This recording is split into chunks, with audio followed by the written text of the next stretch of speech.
Mindfulness is not just a form of attention or awareness. It is really a higher and more refined process than mindlessness.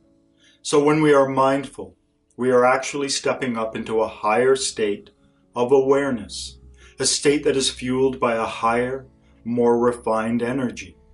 So if the mindless state is metaphorically powered by coal, then the mindful state could said to be powered by gasoline.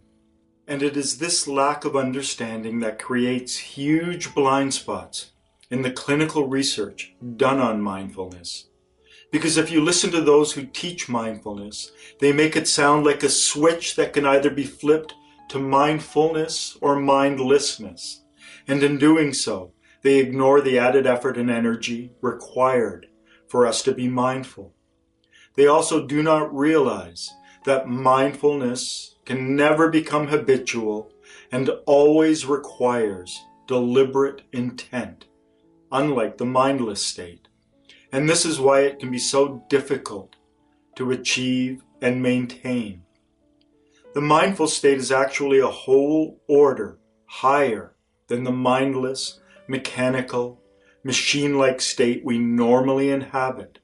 And part of the problem is that we leak energy in so many ways through things such as excessive movements, daydreaming, rumination, and other impediments to this higher state of awareness we will be examining in much greater detail later in this series. Now, from an alchemical perspective, every time energy is refined upwards, it follows a simple rule. The higher blends with the lower to meet in the middle. This means that the simple act of becoming mindful of your hands is fueled by a very specific energy. So let's imagine that you are not mindful of your hands, that they are there at the end of your arms, but you are just not aware of them, like normal. That mechanical state is fueled by a specific lower energy. And in order for you to become mindful of your hands, a specific higher energy, and this is an even higher energy than the energy that fuels this mindful awareness, has to come into contact with the lower mechanical energy in order to refine the energy needed for you to become mindful of your hands. And so just take a moment and become aware of the fact that this mindful sensation of your hands is fueled by a specific energy. Now imagine a man walking along a path.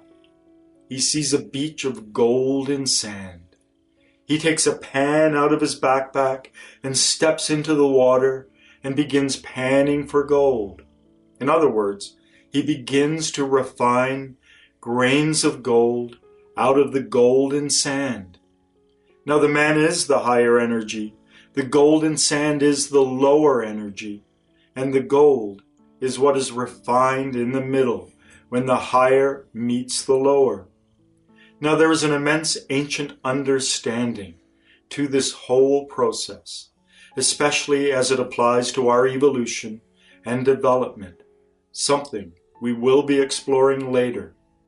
But right now, just be aware that there is a profound alchemical process or transformation of energy that lies behind every act of mindful awareness. And this leads to a couple of other things that most researchers and teachers of mindfulness are not aware of. Now, energy is an abstract term. It is a word used to express a concept. Coal, however, is a substance. Oil is a substance. And gas is a substance.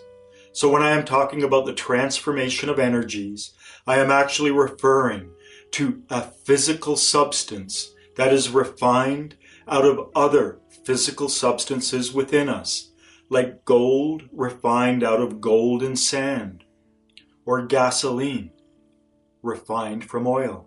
Now there is not just one generic mindfulness fuel, but three separate fuels. to be mindful of what I can see, hear, smell, and taste, or to be mindful of the thoughts and images in my mind, requires one form of mindfulness fuel. To be mindful of the sensations of my body requires a second form of mindfulness fuel. And to be mindful of my feelings, of my emotions, of love and anger, peace and fear, joy and despair, requires a third form of mindfulness fuel. And while these three fuels are broadly similar, we must understand their difference in order to understand some of the things that have gone wrong within us and that prevent us from awakening.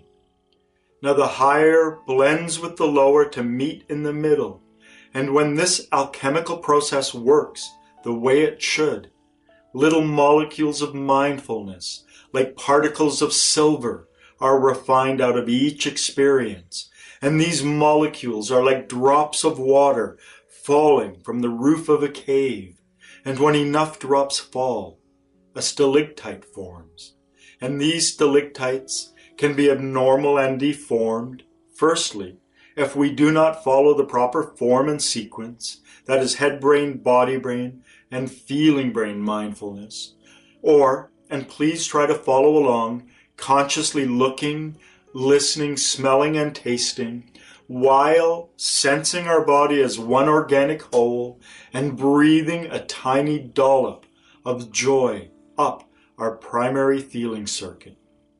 And secondly, it can be deformed if our emotional center and intellectual center steal the higher energy required by our physical center to develop the mindful sensation of self.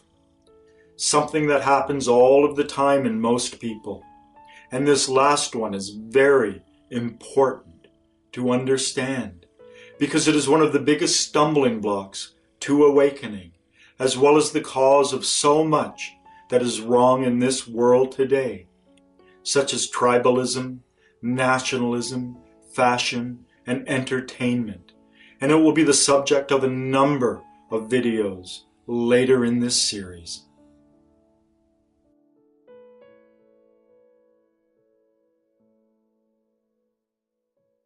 Healing mind, body, and feelings.